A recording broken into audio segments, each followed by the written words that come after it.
What is going on, everybody? Now, I know normally you see us on Tuesday night, but OJT got a flag football playoff game he got to play in on Tuesday, so I can't do it this Tuesday night. And I think I got to do it with a broken toe because I ran my pinky toe over at work yesterday, but we going to make it work, right? So, guys, if you are new to the show, this is it's nothing personal.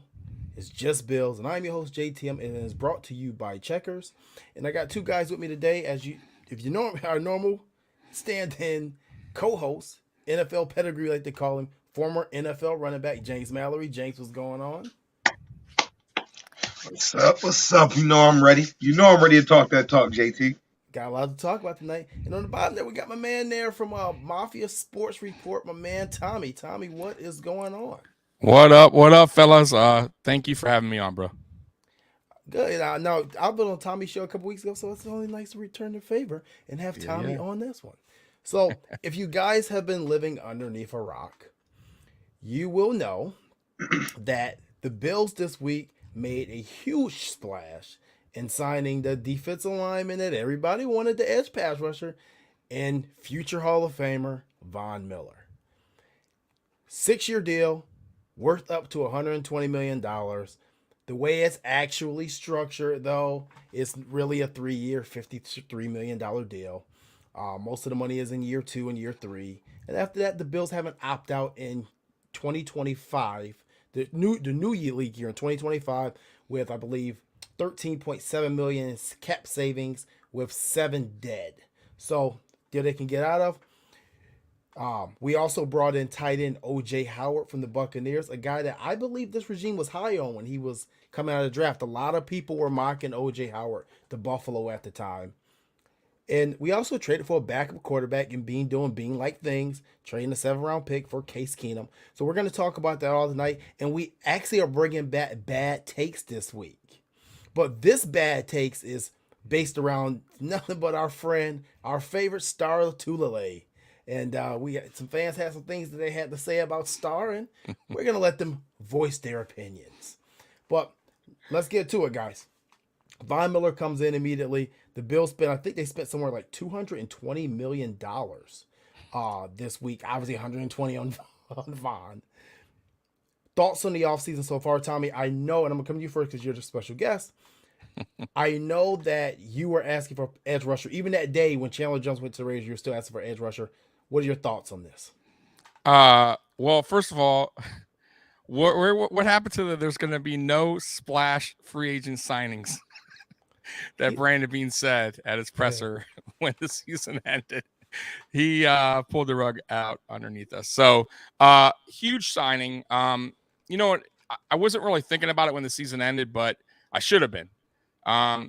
Jerry Hughes was not going to be back. Mario Addison was not going to be back. And we were left with a young core of edge rushers. And if we're going to be real, Greg Rousseau is as raw as you can get. And Boogie Basham, you know, he's going on year 2. And AJ Epinesa really hasn't proven himself yet. So I was screaming that day. I thought Chandler Jones was going to be the guy. I had a feeling. They were making a lot of moves that day to freeing up cap. And I said, something's going down. I just had a feeling something was going down. And I didn't think it was Von Miller. So I woke up from a nap after screaming on Twitter about not getting an edge rusher, and we got one. So huge signing, guys. Huge for Buffalo. This is the biggest signing since Mario Williams. The biggest signing for Buffalo. Free agent signing. Definitely. James, Von Miller. I'm excited about it. You know, we got that pass rusher, and what I've been long asking for is somebody that's just straight speed off the edge. I think we got power guys. I think Rousseau's he's gonna be a stud in this league. I do, but we talking about right now, and you know, he needs a little bit more time to be that dude that we look at him to be. I'm thinking year 3 or 4, we gonna be like, yo, this dude is just a dog. This year, I think he's going to be very productive. I think he's going to have more sacks than he had, but Von Miller coming up that edge is going to be something dangerous, man. That's going to be something dangerous, and that's going to open up things for Rousseau. He's going to be able to teach him a lot of things too. And you know, I think that's something that we really underestimate when you sign a big free agent like that. Somebody's going to be a team player. and be able to school people as well as produce. And I think that's what Von Miller is going to do, man. He's going to come off that edge, and he's going to be, man, listen, he's going to be a problem. Do you gentlemen have a issue with the contract? And James, I'll come to you first. There was a lot of talks in Bills Mafia about the contract and what it was. A lot of people upset about the numbers of it at first, I think, without fully understanding how it's structured. Do you have an issue with the contract? Do you think they overpaid? Because I saw that out here a lot this week. No, I don't think they overpaid. You got to pay. Pass rushers are paid. Anybody that's, I mean, what do people want? Get them an $8 million contract or something like that? I mean, let's be realistic here. A lot of people they get. A lot of these people think this is Madden or something, man. I mean, where you do the franchise and you rig it and you sign somebody for $8 million as a stud. Let's be realistic here. You got to pay for a premier pass rusher in this league, man. Somebody can get to the quarterback as a pass rusher, they're going to get paid a lot of money, and you got to pay them a lot of money. And that's something that we're missing and that we need to get to that next level. So did they overpay for him? Hell no. Not in my opinion. You didn't at all. Tommy. Yeah, I agree. No, you didn't. You're getting more than just an elite pass rusher. Yeah, he slowed down a little bit in his career, is getting older. But not only do you get a guy that can set the tone now, that has impact, but you're getting a guy that is a mentor for guys like Gregory Rousseau, Boogie Basham, AJ Epinesa. So they're going to pick his brain. He's going to help that defensive edge room. And you're getting 17 halves nothing. Chandler Jones got the same deal. If we're going to all be real here, Chandler Jones is just as old, almost as old as Von Miller, and he's still playing at a high level. Is he going to get 15 sacks? No. But is Gregory Rousseau numbers going to probably get better? Yes. Is AJ going to get better? Probably. Boogie? Probably. So this is something we missed. We've been missing in Buffalo. I love Jerry Hughes, by the way, but his time has passed him, unfortunately. But I do wish him well. No, I mean, we do wish Jerry well. I mean, he's not picked up yet. You know, Jerry, go home to Texas, go to Dallas or someone. Stay out the AFC East. Stay out the AFC. Don't be taking any intel. It is your time to go. But no, I don't have a problem with the contract. I know there was a lot of people freaking out and a lot of other fan bases saying, you overpaid, blah blah blah. I can't believe he's gonna be 39 when this deal's over. Listen. You're only saying that because you probably wanted Von yourself. Correct. Von Miller has made an impact in the NFL since day one of stepping on the NFL football field. And just when I thought maybe he was falling off the wagon last year with Rams, because I did, I'm not going to lie, I did think that he was falling off the wagon last year, somewhat. He comes back with 4 sacks in the playoffs and a magnificent Super Bowl performance. In the second half, to absolutely. I know they're about to freaking out and giving Kroenke his Super Bowl ring over there in Los Angeles, so it worked out for him. But I want to talk about Von Miller and some of his comments this week, and saying that one of the main reasons he came here was to play with Josh Allen, and I think that's a pretty big endorsement. And it's not the first time that we're hearing that now. We're hearing that from multiple people at this point in time. Josh Allen, Daquan Jones when he signed here, tweeting, Josh bleeping Allen, Von Miller saying it, and other players, Shaq Lawson coming back, Jordan Phillips, and we're going to get to them tonight too. How big did Josh Allen play a role in Von Miller? Do you think if we didn't have Josh Allen at quarterback, and if the team was still solid, that Von Miller would be in a Bills uniform? I think that's a simple answer. That answer is no. When you got a superstar quarterback, recruiting is a whole lot easier, man. I mean, to me, he's a top 3 quarterback in this league right now. That's just my opinion. When you look at what he brings to the table, being able to run the ball as well as an elite arm, his decision making has gotten so much better. Something you've never seen, and maybe in NFL history, the improvement he's made. So when you got somebody like that, he can get you in positions to win games, and what he pulled in the playoffs. I mean, Von Miller didn't leave LA for no reason, especially when LA reportedly matched the same contract. He's a veteran. He know what time it is, and that's why he jumped ship. If it was even, he would have stayed in LA. They traded draft picks for him. It's good weather. Let's be real. LA weather, Buffalo weather. I'm a Buffalo native. Love Buffalo tatted on me. LA wins 100 out of 100 with that. So he came over here to win. He came over here for a reason. And with that mentality, you'll see a lot more free agents starting to come over here. And probably later free agency, you'll see guys taking bargain deals to start coming to Buffalo for that type of reason. But hey, let's go get it. So that's Buffalo has changed, and we've become that organization now. Yeah, I agree. 100%. Listen, with no Josh Allen, we would not be a Super Bowl caliber team. Plain and simple. Let's all be real here. We are waiting for a quarterback forever. Von Miller's not, in this stage of his career, going to a team where he has no chance to win and win a Super Bowl. So, no, that's a really quick answer for that one. He would not be here without Josh Allen being our quarterback. And what's funny about that is the other report was remember, obviously, that report came out a couple weeks ago saying there was 2 stud defensive veterans. And I always say the word veteran because when you say the word veteran, you don't know how old the damn person is. Let's just be honest about it. But they said 2 defensive stud veterans reached out to the Bills, had their representatives reach out to the Bills and wanted them to sign there. And obviously that came out that Von Miller was one of them. That report was confirmed by Von himself that he was one of the representatives. And I think that speaks volumes to have a guy reach out himself and say, before the team even reaches out and say, hey, I want to come play for you guys. And especially a Hall of Famer, because that's what he is. He at this point, he's a Hall of Famer. Von Miller doesn't need one more sack in his career to go in the can. He's already headed there. No question about it. So yep. I think that speaks volumes, not only about Josh Allen, but it speaks volumes to the Bills organization.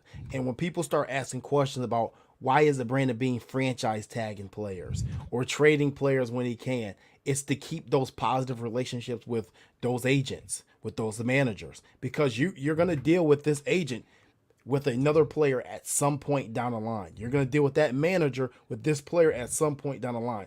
And like I said, the best marketing is still word of mouth, period.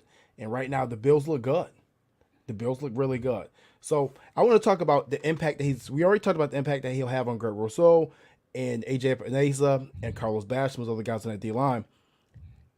How easier would it be for Ed Oliver having Von Miller possibly playing next to him next year? Because we saw Ed Oliver really kind of take strides this year.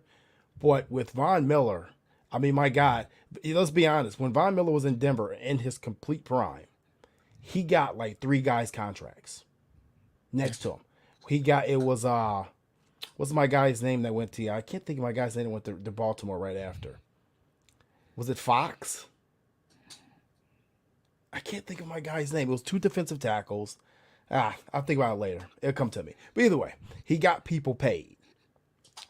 Ed Oliver, what are we expecting from him playing next to Von Miller? Because is this going to open him up? Because we do know that Ed has been one more heavily double teamed in the last 2 seasons than we had liked. James?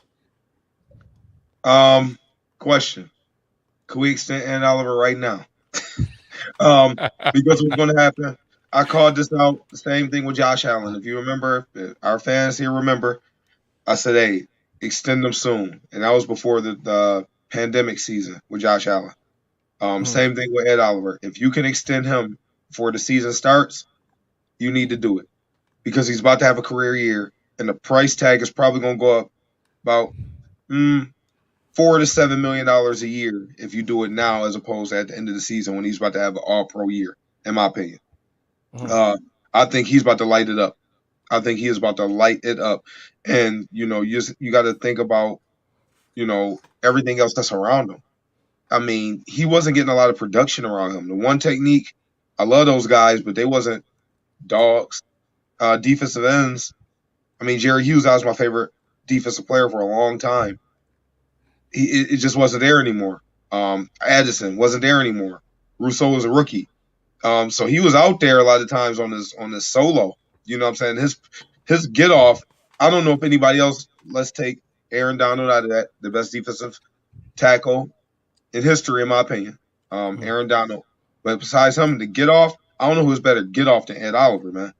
That dude get off is crazy. So you imagine you put that with Von Miller, and then now you got a more confident Rousseau, and then we get more into it. What else they sign? Come on, man. Come on. They need that man. Holla at me, man. Y'all need to pay that man right now because it's gonna get ugly. His price tag gonna be high. Yeah. No, I agree 100%. I said the same thing about Josh. I thought they shouldn't even mess around with that. Get the contract over with. It's going to wind up being cheaper in the long run anyways if you do it when they did it.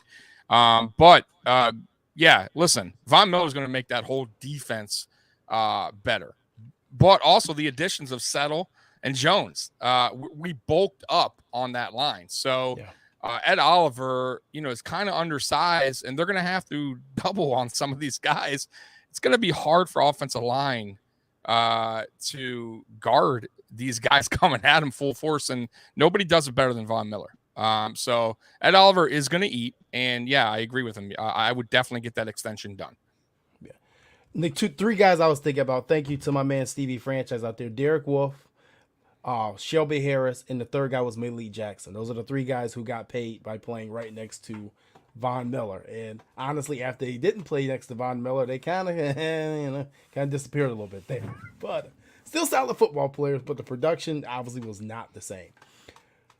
What are we looking at as far as snap count percentage for Von Miller? Because I think one of the reasons he also may have signed in Buffalo too was our platoon system. Now, if I watch the show, you know how much I hate the platoon system. I really, really do. But for a guy that's 32 years old and a guy that you want to get home on passing downs, obviously rotating is going to be in his best interest. And he's not rotating with bums. Like I said, now you're shifting AJ Epinesa back to the second unit, and we're looking for more production for Carlos Basham in his second year. What are you looking for as far as snap count percentage? Tommy, I'll come to you first. I think it'll be, I'm going to say it won't be as high as it was with the Broncos, obviously. And that's a good thing. Listen, his snap count will go higher when the playoffs hit. And that's what I want. You want him going in fresh. And I think he's going to enjoy that. Listen, that's what even Mario Addison said. He enjoyed that later in, when he was getting older, that, the snap count would lessen. And that's just the way that's the way McDermott and Frazier runs their defense. They do a lot of rotations. So, his snap count won't go down a little bit. Actually, and if you wanted to know, it was 76% before he got traded to the Rams last year, and 79% with the Rams. It'll be lower. After. Yeah, it'll be lower than that. What are you looking at, James? I'm thinking 60 or 65%, right. but all third downs, he's going to be out there. And I don't think he wants the 75 to 78, 9% or whatever that was. I don't think he wants that anymore. It's not necessary for him to be productive. If we can still get 12 sacks out of him with 65% of the snaps, why would we play him 79? Keep him fresh. And as you see, that platoon system, a lot of people hate it, but it does work. I mean, how many of our defensive ends missed games last year? Right. I mean, it works. It's just they weren't producing. Some of them just wasn't those dudes. But I think it works. Now, when you have a fresh Von Miller in the fourth quarter of games, and then you got a fresh Von Miller week 15, and then you got a really fresh Von Miller in, let's say, an AFC Championship game, hopefully, dude, that's dangerous. That's dangerous. If you do the math on the amount of snaps he'll take at 60 to 65% in the season as opposed to 79%, he's that much fresher. I mean, that's a big deal. That's a really, really big deal. And it's not like, once again, it's not like you playing scrubs behind them. These dudes should be able to come in and hold it down. And then with that, you also – you're not stunting the growth of Boogie Basham or Greg Rousseau. You're not stunting the growth.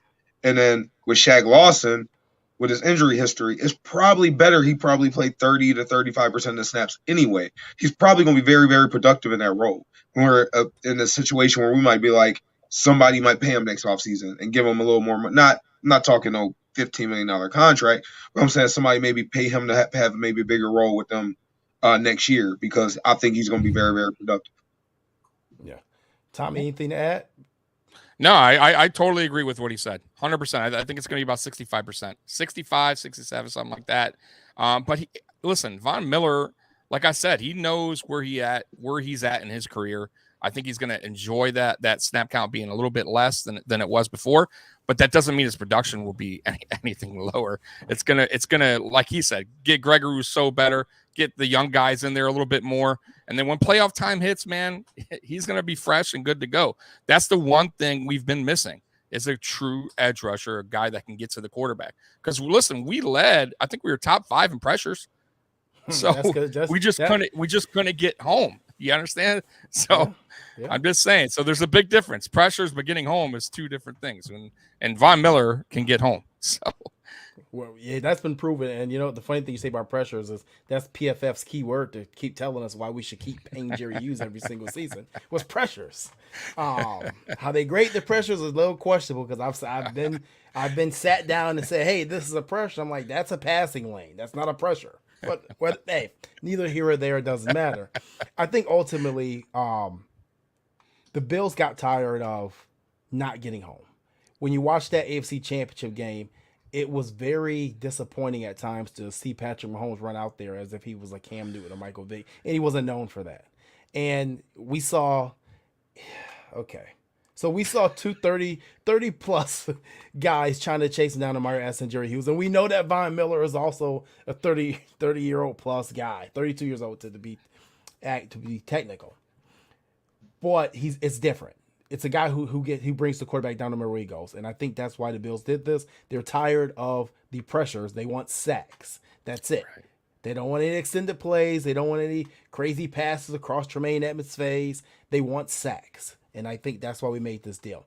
But it's a good question. Our man Cody Wells asked a good question before we move on. How many D linemen do you think we roll with on game day? Wow. 9. 9? I'm going to say 8. Okay. I'm going to go, depending on who we're playing, we're not going to go any less than 8. I don't think we've ever went anything less than 8 other than Sean McDermott. So I'm going to say 9. I'm going to say 9 most of the time, but depending who we're playing with injuries, we may go with 8 here and there. That's right. I think that they would prefer to go at 9 with this roster. You want to know why, not to cut you off, you want to know why we're going to have to go at 9? Why? Because you got to realize some of them have to contribute on special teams. Von Miller won't play special teams. Greg Rousseau won't play special teams. Shaq Lawson won't play special teams.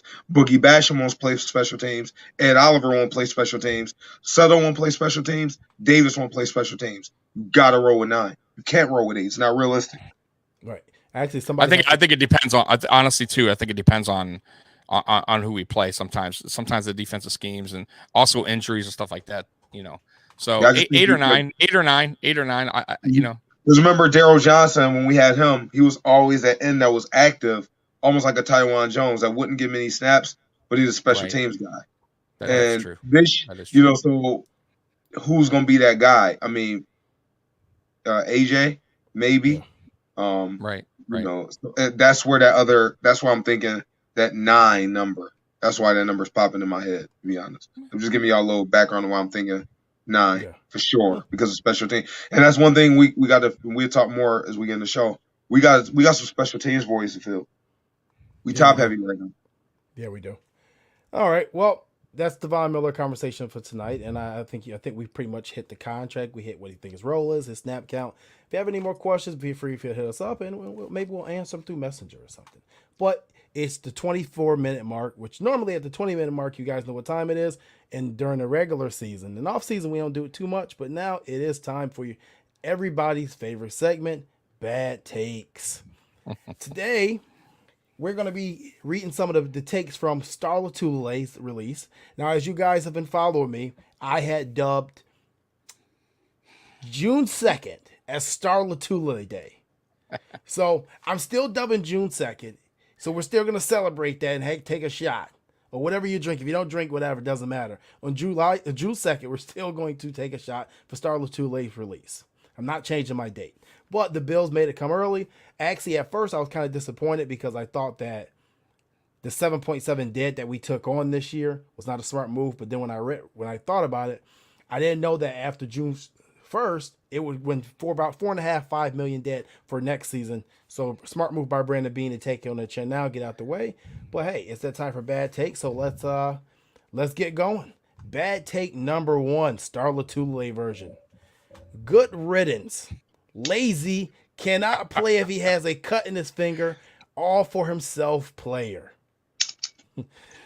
Good riddance. Bad take number 2. Overpaid baggage. Should have been gone last year. So they wanted Star Lotulelei Day a year early. Bad take number 3.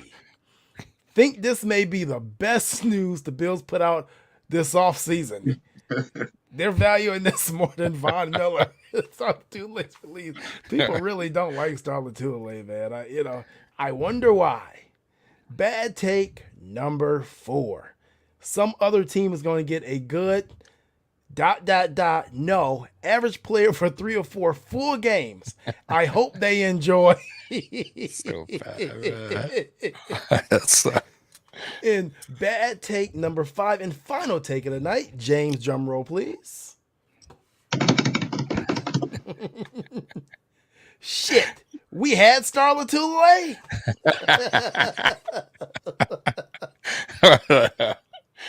Yo. They didn't even know he was on the roster anymore. Hey, you know what?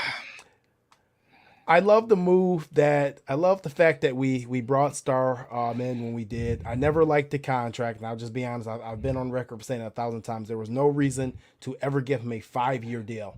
Had no problem with the $10 million per season. We had a huge void at that point in time. Had no issue with the money, but the market didn't call for 5 years.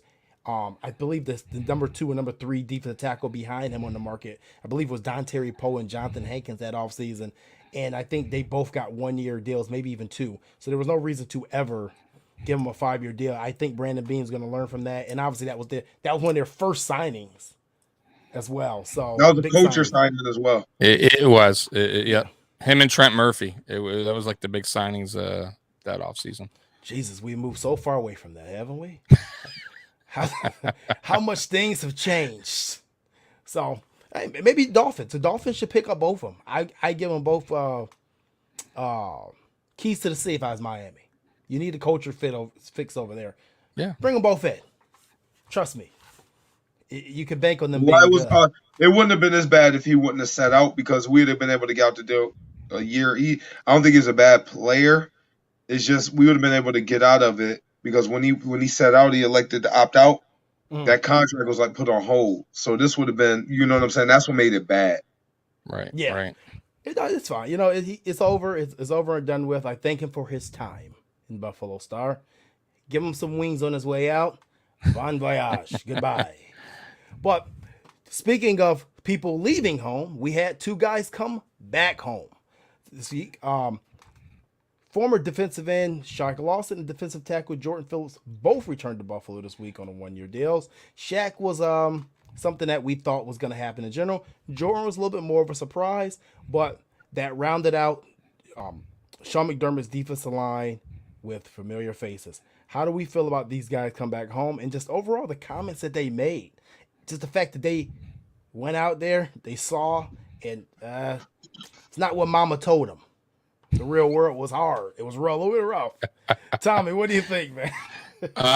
Listen, I absolutely love when players come back, especially ones that Bills Mafia loved, and we all love Jordan Phillips. Jordan Phillips he not only didn't bring it on defense, but he brought the energy. Like I felt like we missed that when he left. Like he always was like getting the crowd into it, making plays. Listen, he's not the greatest defensive tackle, but he makes plays. And I expect him to make plays for us this season. It was a good signing for the Buffalo Bills. I'm glad he's back home, and he wanted to be here. And that's all we can ask for is a guy that wants to play for the Buffalo Bills, and he brings it. He brings it every time. Shaq Lawson, we'll see how that goes. I'll be honest with you. You never know. He could be one of those players that could be on the roster bubble when it comes down to training camp, but we'll see how that goes. No, I agree. Like I said, somebody's going to be on the roster bubble, and if I had to circle, I think Shaq would be the most likely candidate. James, the juice, as we call it, and actually I talked about the other juice tonight too, but the new juice, not the old juice, the good juice.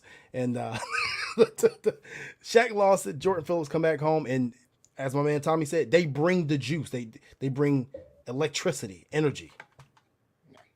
As I said on past shows, what the Bills' defensive line was missing was that they had a dog outside of Ed Oliver. It was like he was rolling by himself when it came down to that energy. Rousseau, more of a quiet storm. He a baller, but he gonna do it like, yeah, I'm getting in a rhythm, like, yeah, but you need that dog. I'm gonna get in your face. What's up? If we got to, we can throw them things. They need that dog. And what they did this offseason is they got attitude on that line. Let's be real. Harrison Phillips, good. He's a great guy. He's a great guy. He's not the dog. He's not getting in your face. He's not talking trash. It's not him. He's just gonna go out there, play ball, and get up and play the next play. Nothing wrong with that, but we need some attitude on that D line. We had none. Justin Zimmer, overachiever, good player. Not a dog. Star Latulele, I'm pretty sure he probably didn't say 20 words during the whole season on the field. So, then Mario Addison and Jerry Hughes, they brought that, but their production didn't match that. So it was just like it was hot air after a while. But these dudes about to bring it. If you think about that defensive tackle rotation, so you roll, just say, I don't know, Sutter or Davis started to tackle the one tech. You go Ed Oliver, and then you go Sutter, Jordan Phillips. Dude, you got some ballers you rotating in. That platoon system, yeah. Jones is a big boy. That's his name, Jones. I keep calling it's DeQuan Jones DeQuan Jones. Yeah, DeQuan Jones. Jones. I'm sorry, I keep calling it Davis. Sorry about that. But yeah, you rotate them, man. You got ballers you rotating in. Last year we were rotating guys in. We was rotating, practice squad bubble guys. And that's just it's not a knock on them, but it's a lot different when that platoon system, JT. I think you're gonna like it a lot more this year because you're rotating a baller for baller, not baller for overachiever. Or is Star Latule gonna be here mentally this week? And I'm not knocking or making fun of him, but it seems like I don't know if his passion is there anymore. And that's not something that was beneficial to us. So, I think it's gonna be a great thing. It's not like we saying, okay, come back and be superstars and just save us. We ask them to be rotational guys. Right. At this point in their career, they're going to be very, very dangerous rotational guys because you asking them to come in against, these dudes going to be coming in fresh, rotating in. So it's a lot different than, they're not going to be playing. They're more likely those two guys won't play 50% of the snaps at all. So you asking these dudes to come in and play 35 to 45% of the snaps, dude, I mean, what more can you ask for? They're going to give you a hell of an effort, too. And they're going to bring the juice. It's going to be crunk. I'm bringing that word back. Yes, JT. By the way, they added a lot of weight to that line. They won't get pushed around in the run game. No, and that's one thing, like I was kind of disappointed last season when Starr came back. He was light, and we didn't need light. And that's the same with, by the way, Mongo. They came in light, and you can't be light. And that's why I think offensive line bullied us at times, and they got big lanes for the running back. So adding this defensive tackles, this room now, you got 340 in Phillips, you got 320, I think, in Daquan Jones, another 3-something in Settle. So we got like so we got big boys now in the trenches that can handle their business, and that's why, to his point, Ed Oliver is going to eat because now he can create his own space, get to the quarterback, and make some plays. And then you got Von Miller on the outside, Gregory Rousseau. My God, guys, it's going to be fun to watch. Right, and the biggest thing is you have a third-year AJ Epinesa. You have a second-year Greg Rousseau. That's right. You have a is it going to be Ed Oliver's fifth year or fourth year, right? Fourth year. Number a fourth year Ed Oliver. So your rotation is guys who have played more than 16 games now, outside of Basham. That's right. That's key. And I think that when we expect Rousseau to have more production than you got from Jerry Hughes and Mario Addison this year, we're expecting Epinesa to either step up or you're going to get stepped out the way for Carlos Basham. So let's be honest, there's a lot of pressure on AJ Epinesa to step up this year as well. Yeah. And these guys, Shaq Lawson, like I said, someone said in the chat that they're not roster locks. And you know what? You're absolutely right. They're not roster locks. But they're going to come in. They're veterans. You've never heard anything about either one of these guys being a locker room issue. So you're not bringing in guys that aren't culture fits. They know your culture. They help build your culture. They're part of that core that put that locker room together, that put that thing together. So that's huge. And it's guys that you don't have to teach the system to. They're not going to be out there the first day of mini camp and be lost. They know where the locker room is. They know where the parking lot is. They know where the bathrooms are. They know where the little side storage room where they keep all the cookies and candy is.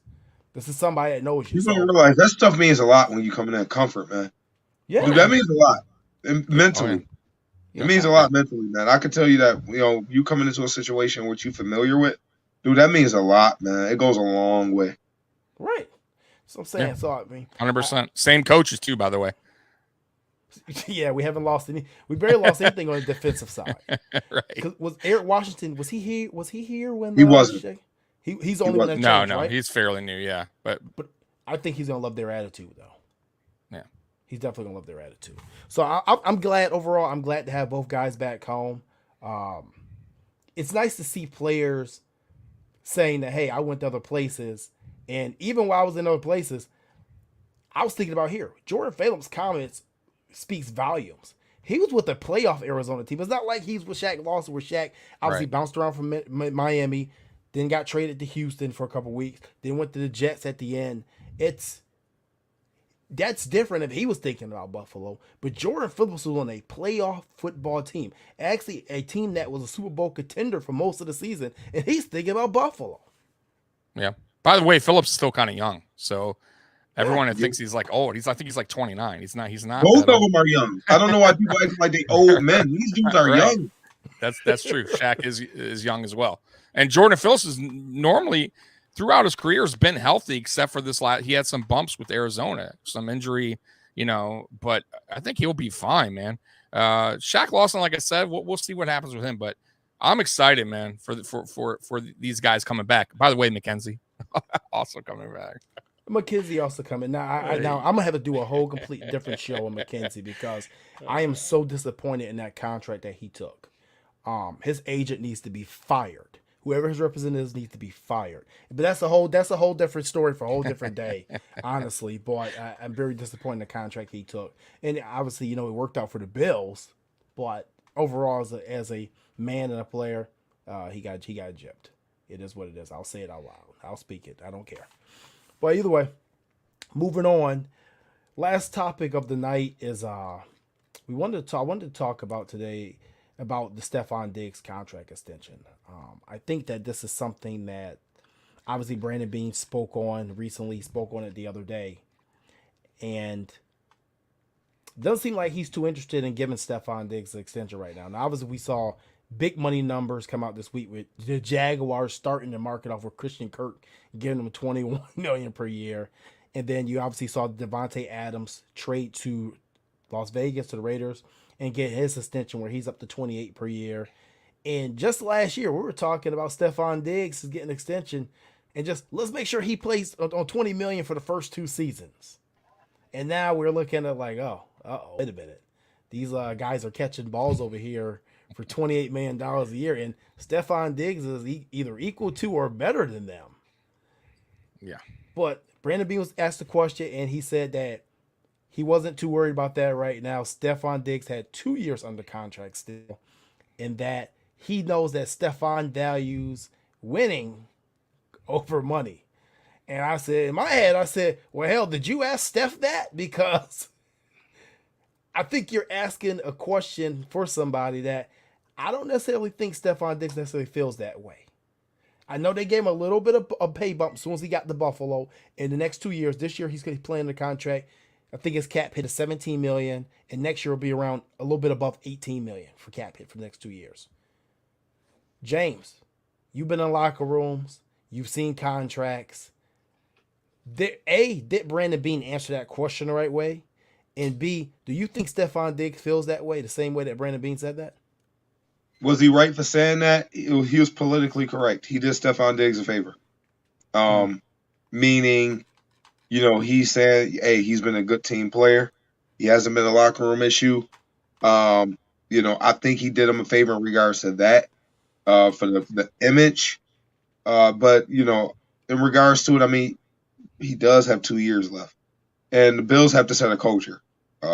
as well. Like, if you got somebody who has 2 years left on the deal and you already renegotiating with him, well, what's going to happen when Josh Allen outperforms the contract he got? Because it's going to happen. He's already He's doing underpaid. it. He's underpaid. He's underpaid right now. He's going to be underpaid in 2 years. He's going to be underpaid quarterback. You're going to see dudes that he's way better than getting paid more now.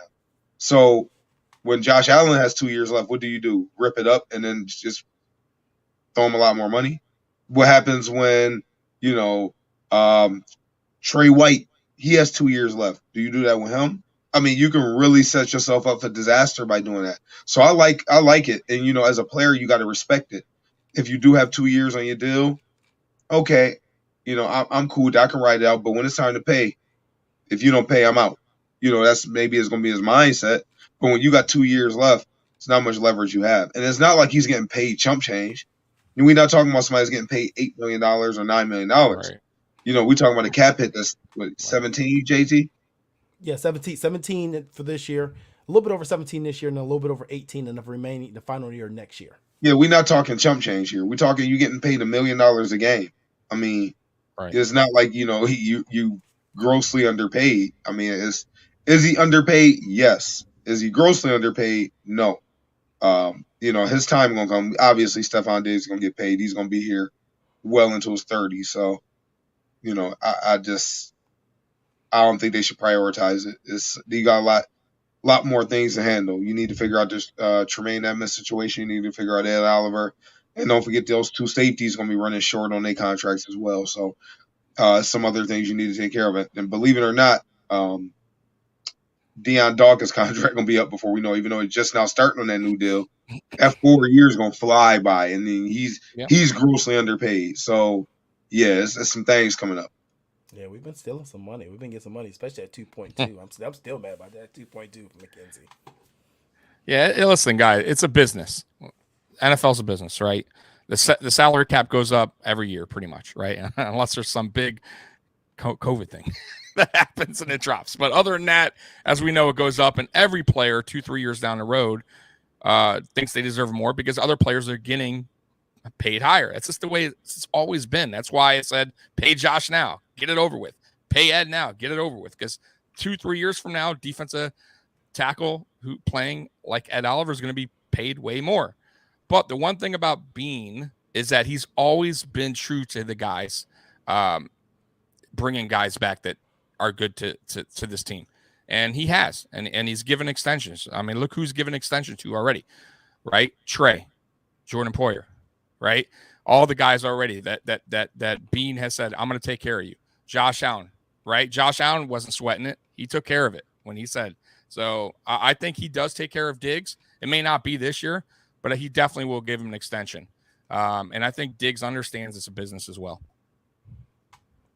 Yeah, I mean, I have no issue with the answer, as long as Stefon didn't have an issue with the answer. I had no problem with it. Yeah. And I do think he'll get an extension. I'm still thinking he's going to get an extension around training camp. We know that's when Brandon Beane likes to work.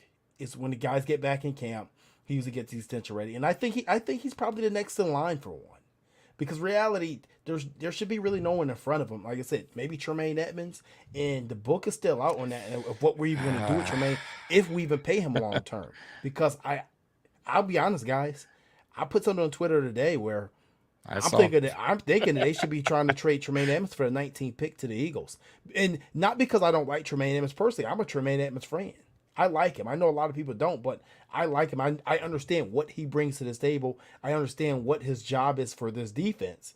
But, like you said, it's a business. You can't pay everybody. And if you try to, you end up in cap hell like the Saints or the Chiefs are eventually going to be. And the Browns are going to be. Well, yeah, you end up shooting. You end up mortgaging your future, and you end up shooting yourself in the foot for the next 5 years. Right. So I know Brandon Beane, he's not going to do that. So like I said, Edmonds is going to be huge, but I think Diggs is a good extension. I think that you give Diggs an extension. I think somewhere in the realm of $24 million per year is fair. I understand that Devontae Adams got 28, but if Stefon Diggs goes into Brandon Beane's office, and I'm sorry to say this, but I'm going to be completely honest with you. If he goes into Brandon Beane's office and he says, I want $28 million per year because that's what Devontae got. Brandon Beane's going to say thank you for your services. And he's going to make him play the next 2 years out on that deal. And he's going to let him go. And that may be the first contractual controversy that you have in Buffalo. I'm just being realistic about it. Yeah. One thing you won't do with Brandon Beane and Sean McDermott is you're not going to push them around. Well, let's not forget in 2 seasons you got to pay Gabe Davis too. Yeah. Yeah. But I will say this though, real quick, a lot of the Buffalo Bills players, they love playing here, and they, for the majority, they've been taking less than what they could get in the open market just to come back. So will Diggs take a little less than what he maybe could get just to be back playing with Josh Allen and this team? It's very possible, because think about it. A lot of the contracts so far, the guys even we signed have been pretty damn good deals. They could have got paid a little bit more. And the players that did get paid more, Brandon Beane said, go out and test the market. See what you can do. I mean, listen, we got 2 guys. We paid for 2 guys about the same as Harrison Phillips got paid somewhere else. And those 2 guys, I think, are better than Harrison Phillips. In my opinion. They're better. Let's be real here. They're better. I'm just saying, right? I know a lot of Bills Mafia love Harrison Phillips, but my thing is he's a good guy. He's a good guy for the town. Did a lot of charity, but he was okay. But the 2 guys we brought in are dogs, and we needed that. And like I said, Beane understood that, and he understood that with Jordan Phillips. By the way, when Phillips walked, he said, "Go get your money." And look, Phillips is right back. So that goes to tell you a lot. Shaq too. too. Yeah, amen to that. Shaq too. No, like I said, it's going to be interesting. It's going to be a very interesting situation, and what goes on and what happens. But I think they'll get Diggs done sooner than later. And I think Diggs is. I agree with you. I think he'll take a little bit less. I don't think he'll go bang on that table and say $28 million. He doesn't strike me as that guy. Now that he's been here. Now, before we got him, I wasn't too sure about that. I'll be completely honest with you. I didn't know what we were getting. That's that outside noise, Jeremy. That's that outside noise. Right. I didn't know what we were getting. But now that he's here and you see his personality, the dude values winning. And, honestly, for him to keep playing with Allen, I mean, on the trend he's on, the trajectory, I should say, he's heading to Canton right now. Oh, yeah. He's heading to Canton. But if you switch teams, let's think about some of these receivers that switch homes. I mean, I'm going to be interested to see what numbers Devontae Adams put up over there in Las Vegas. I was about to say Oakland, but Vegas now. And I mean, I think he'll still put up numbers with Derek Carr. But look at Randy Moss when he was traded to the Raiders. Look at some of these receivers, elite receiver who has switched teams. The numbers have plummeted. I don't think Diggs wants to switch again. So, yeah, I agree. I think he feels this is home, and Josh is, and also Josh, got to take Josh Allen into factor, guys. Him and Josh are tight, man. So that would also be something he would have to decide. I got to go play for somebody else, and will we be on the same page? It's not always the case. Right. So I mean, it's interesting, I look at it another way too. How many top wide receivers in this league? If you say we'll pay you $20 million to come play with Josh Allen, how many of them would take a pay cut to $20 million to do that? There you go. Now, would Stefon Diggs be willing to forego $20 million for a few more million to go elsewhere to take that bag? I don't think so. I don't think he's not a fool. There's a lot of top receivers that say, give me that 20 and let me go play with Josh. We're going to win a lot of football games. I'm going to play a long time. I'm going to see the end of that contract. Or go take $24 million and you will never see the end of the contract because the team is bad. They're going to start whacking salary after 2 years. Yeah. Yep. No, you're right. But, I mean, guys, that was pretty much, I think we pretty much covered everything today. I don't know if there was anything else that happened in the news that I wanted to cover, but I think that's pretty much it. I mean, the Bills are getting ready for wave 2 of our free agent. Well, is it wave 2? It'll be wave 2 of free agency this week coming up. Obviously, they don't have a lot of money. They did get Case Keenum for a 7th round pick. They restructured his deal today, bringing his cap hit down from $6.1 million down to $3.5. If I had to guesstimate right, I believe the Bills are going to be sitting somewhere right now around $5 million in cap space. So, thank God for that, by the way, because I was worried. The Barkley was. I got pissed off. I pissed off a lot of people on Twitter when I said Barkley cannot be the backup here, and they're like, "Oh, Josh Allen will never get hurt." I said, "Guys, I don't want him to get hurt, but this is the NFL. Things happen. You got to have a reliable backup." Listen, Matt Barkley. He's cool for the practice squad. He's cool for waving a towel, but I do not want him as the backup. So thank God Brandon Beane did the right thing and brought in a serviceable backup for Josh Allen. Yeah. And if you guys have a couple questions, I got a couple more minutes. We got about 5-6 minutes left. We'll take a couple questions. No, I agree. Yeah, I didn't want Matt Barkley to be a backup quarterback either. I really felt pretty good about having Mitch Trubisky last year. And right. I feel a little bit better having Case Keenum. I'm not as confident with Case Keenum I am Mitch Trubisky, but I can tell you what, if the Bills were 7-1 and Josh Allen went down, knock on wood, because I'm not trying to speak that into the universe, and the Bills had 9 games left, I think we would win 2 more. I think we would go 2-7 with Matt Barkley in 9 games, with 1 win coming against possibly Miami and 1 win versus the Jets. I believe that. Okay, I agree with you. That's why I kept telling people. It's not, they're like, if Allen goes out, the season's over. That's not always the case, guys. Allen can miss 5 games. We need to win 2 of those 5. I don't think Barkley could do it. So we needed a backup that's reliable, guys. That's all. I tell you what, if he wants to stand around and spin a Parker though on that sideline, I love it. By all means, do it. I love it. I love the juice. I love the energy. Right. But no, man, no. James, anything you want to add? Anything on that Case Keenum Barkley? Yeah, I think that was a smart move to have him as a backup. And let's not forget, we're not far removed from us literally being in the run-in to sign Case Keenum to be our starting quarterback. You're right. Remember that? You're right about that. He had that really good year with Stefon Diggs out there in Minnesota. We not far removed from that, where we wanted to bring him in. Hey, when we need to sign Case Keenum, blah, blah, blah.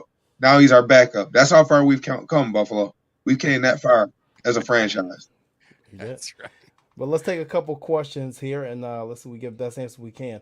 Garrett Major Cole asks, do y'all think this defense will be better than the 2013-2014 Jim Schwartz-led defense? James, when you're on the screen, you go first. I think you got the potential.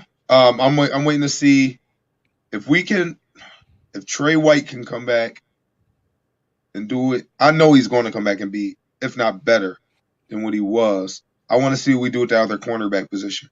That's what I'm anxious to see what we do there. Okay. I think it definitely has the potential to be, especially with Von Miller, definitely has the potential to be. Well, pass rush makes cornerbacks better, doesn't it? Absolutely. Yeah. No, I think it will be, actually.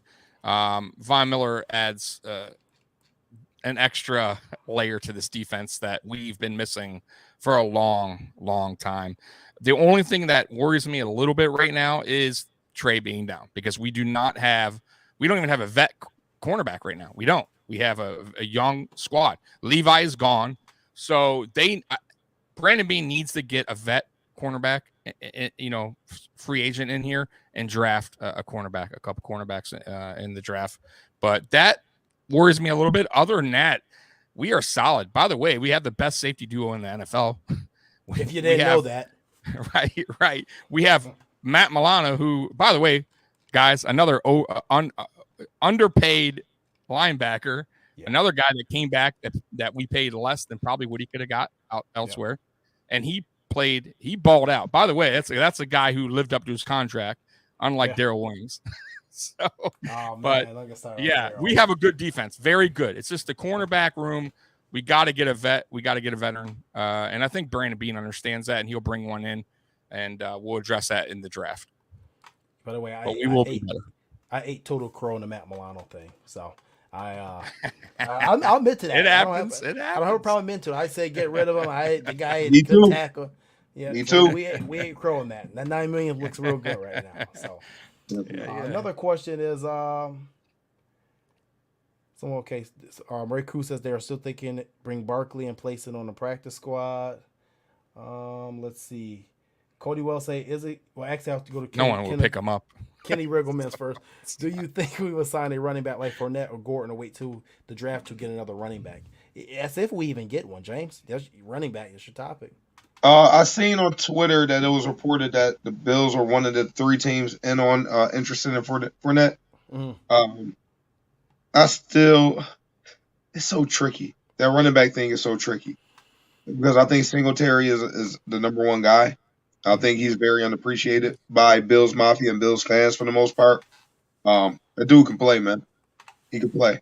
But I think we're definitely going to sign a running back 150%. We only got 2 on the roster. So we have to sign. We're going to sign one. I don't think they're going to draft one. Everybody thinks they're going to draft one. I don't think they're going to draft one. But unless it's just somebody has dropped us a steal. But I think we're going to sign one, Tom. It depends how much money Brandon Beane can put together. Because guys, still got to get a cornerback in here. You still got to sign your rookies. So, I see them actually drafting a running back. Zach Moss. I like Zach Moss. I do, guys, but he has to get better. Singletary. I've been preaching this forever. Listen, he's a damn good back. Is he an elite running back? No. But he's very good. He has good vision. He has good cuts. He's not easy to take down either for his frame. And he blocks very well for Josh Allen, which nobody ever talks about. So I think now that we are bulking up the offensive line, by the way, Saffold, who's a Pro Bowl guard, is a big boy. And I think that's going to help Singletary as well. But I think we do draft another running back, maybe in the 4th round, 5th round, just to compete with Zach Moss, and maybe that'll help Zach Moss get a little bit better. You know how they do, bring competition in, makes you play a little bit better. So we'll see. Actually, in my mock today that I did for on the PFF. Was the PFF that I did it or Draft Network? One of those networks I did. One of those .coms I did a mock. I actually took Brian Robinson Jr. in the 4th round from Alabama. I looked at the size, looked at the speed, and I said, hey, maybe this is the pairing that they wanted because I'm with you guys. Devin Singletary is your lead back. I think he earned that role going into the season as lead back. The only way you replace him if you were going to swing for the fences and try to trade for a Christian McCaffrey or trade for Saquon Barkley or something of that sort. And even with those guys, you still have to worry about an injury history. Correct. But I think that's the only way you really replace them. Other than that, you're trying to bring in a compliment. The J.D. McKissick deal, I think, is indicative of what type of back they were looking for. They're looking for a 3rd round scat back. Unfortunately, we didn't take Kenneth Gainwell last year with the Eagles take him. Boy, I think that's a tight back if we do get one that we're looking for. I think the Bills are committed to Devin Singletary going into 2022 here. And then I'll take one more question, and we are out of here. Let's see. I'll tell you, Breece Hall, by the way, if he would be available on the 3rd, that'd be tough to pass up. He's a solid back. That'd be hard to pass up in the 2nd round. That's true, but people's listen. Yeah, they slip in the draft. I mean, you never know. And Brandon Beane has been known to draft up, by the way. So he may be falling in the 2nd and we go up in the 2nd. You never know if you really wanted him. Right. But what is he projected right now? I think second round. 2nd round, yeah. mid 2nd round, early anywhere. He's actually predicted anywhere from the early to late 2nd round. So he's all over the place. I think he's gonna go pretty high in the 2nd round, to be honest with you. But most people are asking about number 2 cornerback. We got John Parker saying what cornerback. David Smith asking about Stephon Gilmore. I don't think that's a chance, man. Stefon's gonna take the biggest contract he can find with the best contender. Let's see. Tommy Jambers also says, what do we do at number 2 cornerback? So pretty much all the same question about what do we do at number 2 cornerback. I know I have an idea what I'd like to do, but Tommy, I'll come to you first. What would you like to do to fix that position? I think you have to sign a veteran. You have to. I know there's Hayden out there. Patrick Peterson's out there. Depending on what they want, sign him to a 1-year deal. Brandon Beane loves the 1-year deals, by the way. So he's gotten away from him a little. He's gotten away from it when he first came. Well, you did a couple this year. I think, but it would be smart because you bring in. Listen, they're all vets, and he's known, by the way, to bring in these vets, Josh Norman. So it could definitely happen, and he has to do it. He has to because I like the corners we have right now, Dane Jackson, Cam, but I don't know if they're ready. That's what worries me. And that's why I'm saying they got to draft a stud cornerback in the first round, in my opinion, because of Trey's injury. If Trey wasn't injured, I don't think I would be sweating it as bad as I am now. But that it does worry me a little bit, guys, because you saw the Kansas City game. It was tough. They exposed our corners, and we had no answer. And we cannot have that happen again. Yeah. James? You go sign a veteran. It's going to be a veteran. I mean, it'll be nice to get one of the known veteran corners to come in. But I don't think they look at cornerback that way. I think they look at a skill set as somebody that fits their scheme more than a freak athlete, right? So if you look at it, EJ Gaines was a baller when he was here. So if they probably gonna go like a middle of the pack, a veteran corner you probably never heard of, who's probably gonna be very productive at the number 2 corner position. Then they value undrafted free agents. Let's look back at McDermott. Josh Norman was a late draft pick at corner, ended up being a stud. If you look at Dane Jackson, I think they trust him and they like him a lot. Dane Jackson's going to be here. I love McLeod, undrafted free agent out of Notre Dame last year. I love him. I love what he brings to the table. Then you got Cam Lewis.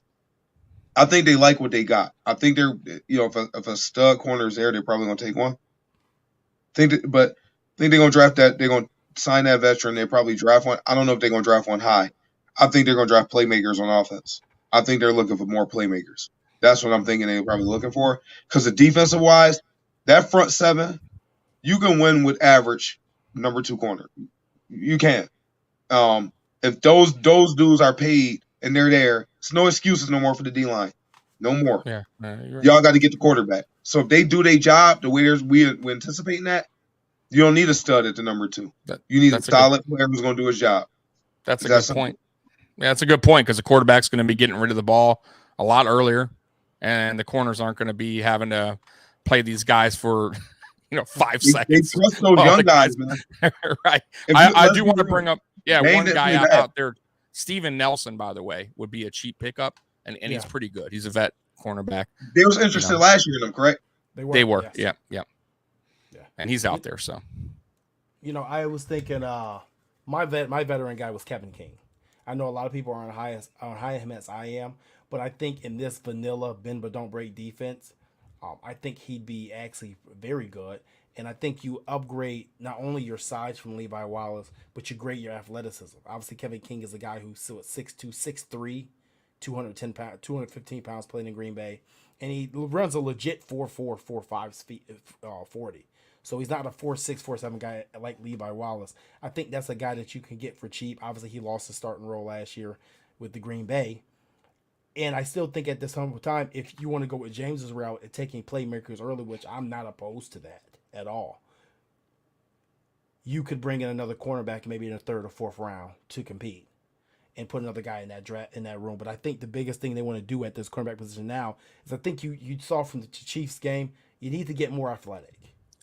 And when you got to get speed, right? You got to get speed. And when you're talking about Kansas City, and you're talking about the Bengals with Higgins and Boyd and Chase, and other teams, even some of the teams in your division, you have to have more speed at cornerback because you just can't rely on Micah Hyde to make great plays like he did in that playoff game versus Mac Jones and the Patriots.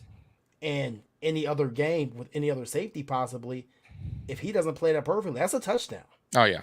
And maybe that changes the game overall. So Kevin King would be a name that I look at. Yes, obviously Steven Nelson, but I don't think that we're going to go the 32, 33-year-old guy that we went with, like EJ Gaines, and he wasn't 32 when we first brought him here. I forgot how it was when we brought him back. But when you bring in Captain Munnerlyn again, you know what I mean? We're not going that route.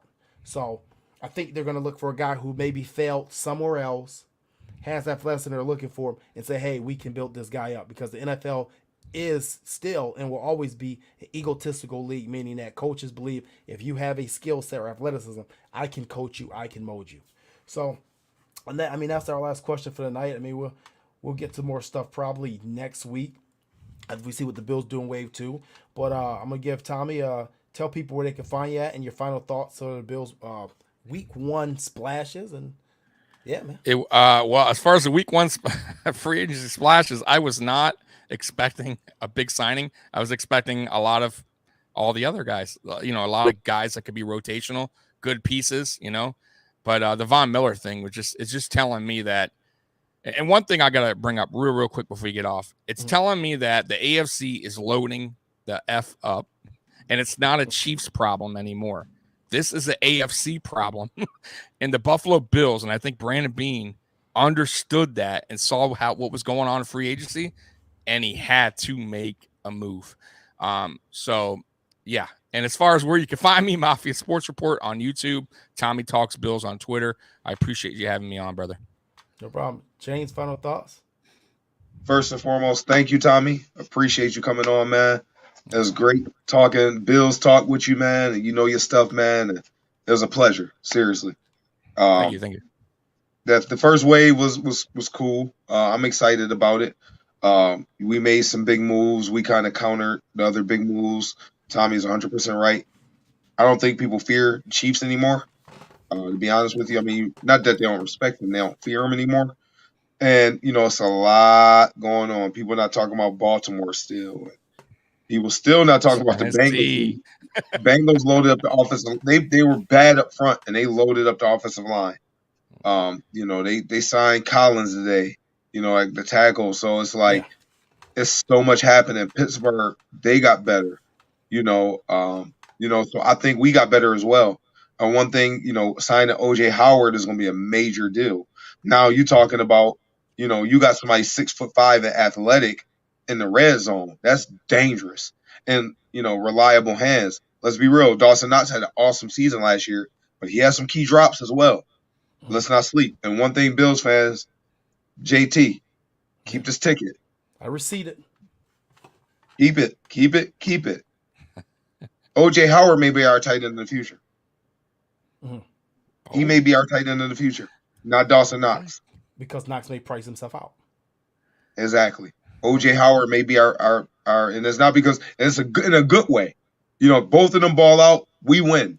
But Dawson Knox, somebody's not going to get paid. He may be that guy. OJ Howard may be our tight end in the future. You're right. Like I said, I don't see that Dawson Knox is going to have any regression. Personally, I'm high on Dawson Knox. Been high. Yeah, he don't ball out. So unfortunately, he might price himself out of Buffalo in the future. Like I said, we're to that point. We've paid our quarterback now, and when you paid your quarterback, it's tough decisions. Like I said, unless you want to go the Les Snead route and pay everybody and go to $100 million in debt, by all means, you can do so. But I don't think Brandon Beane is ever going to do that. So, hey, I just want to thank Tommy for coming on tonight. I definitely got to have you on again. Make sure you guys are following him at Mafia Sports Report. He's got me more active on Twitter. I've never been a Twitter guy, but now I'm more active. I'm trying. I'm trying to get better. It's rough on there. It's rough on there, Jeremy. Yeah, be careful. It's rough. It's all right. It's okay. It's okay. I survived breaking tables. I'm good. You know what I mean? So I'm good. So, but other than that, I mean, guys, thank you guys for tuning in. And remember, this is nothing personal. It's just Bills. I'm your host, JTM, and we are out of here. Thank you guys for tuning in as always. Catch you guys Bills later. Go Bills. Let me find this commercial. I forgot it. Gotta play the Checkers commercial. If I even have it. There it is. Got it. Peace. These new Checkers fry season chicken tenders are for Joe. Joe wants his son's project to be number one. Woo. So we took our number one famous seasoned fries and added the same secret blend of spices to create Checkers' new fry seasoned tenders. Made with 100% white meat chicken and all coated with our famous fry seasoning. Now that's a winning combination. Genius recognizes genius, Joe. Come get your new fry seasoned tenders. You've earned it. Join Checkers Rewards for a free Buford or Mother Cruncher.